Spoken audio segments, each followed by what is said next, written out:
La vie d'une jeune femme enceinte de 27 ans, celle de son beau-frère et de son neveu ont été brutalement bouleversées le 10 février dernier. Il aura fallu que le trio croise malheureusement la route de Pierre Palmade, alors sous l'emprise de stupéfiants, sur cette départementale de Villiers-en-Bière, en Seine-et-Marne. Depuis plus de 7 mois, celle qui aurait dû accueillir son tout premier bébé le 14 mai dernier doit faire le deuil de celui-ci, qui n'a pas survécu à l'accident de voiture provoqué par l'humoriste. Mais comme le révèle Le Parisien, ce jeudi 21 septembre, l'affaire connaît aujourd'hui un rebondissement qui pourrait quelque peu jouer en faveur du comédien de 55 ans. En effet, nos confrères ont rappelé que depuis que le bébé attendu par la femme enceinte, une petite fille qui aurait dû s'appeler Solin Assal, est décédée, il y a un véritable débat juridique concernant la qualification pénale des charges retenues contre Pierre Palmade. Et pour cause. L'objectif de la procédure est de déterminer si l'enfant est né vivante avant de s'éteindre ou si elle est morte avant l'accouchement réalisé en urgence une fois à l'hôpital. La différence entre ces deux cas étant qu'un fœtus ne dispose pas de personnalité, d'un point de vue juridique, contrairement à un bébé, qualifié d'être vivant à part entière.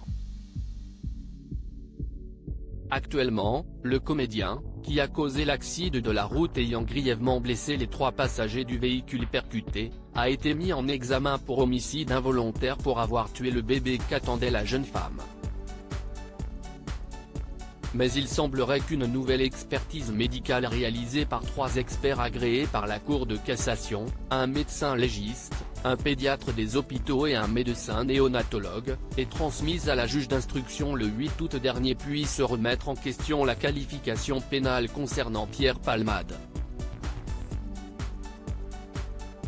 Supérieur à Pierre Palmade, Muriel Robin, Michel Larocque, Véronique Sanson.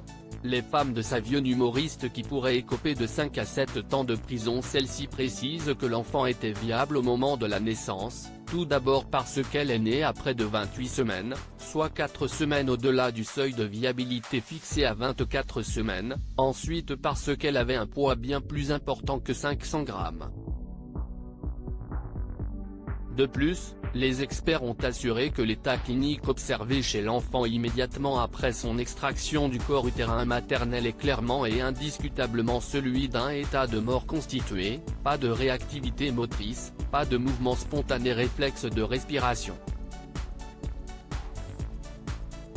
En résumé, la petite Solin Assal n'a, à aucun moment, présenté de signes de vie extra-utérine après sa naissance. De ce fait, la suite de l'instruction pourrait mener à une requalification de la mise en examen de Pierre Palmade et à l'abandon des charges d'homicide involontaire afin qu'il ne reste que celles pour blessure involontaire. Il risquerait donc non plus 10 ans de prison mais entre 5 et 7 années, comme le souligne Le Parisien. Article écrit avec la collaboration de 6 médias Crédit Photo, Coadic Guirec.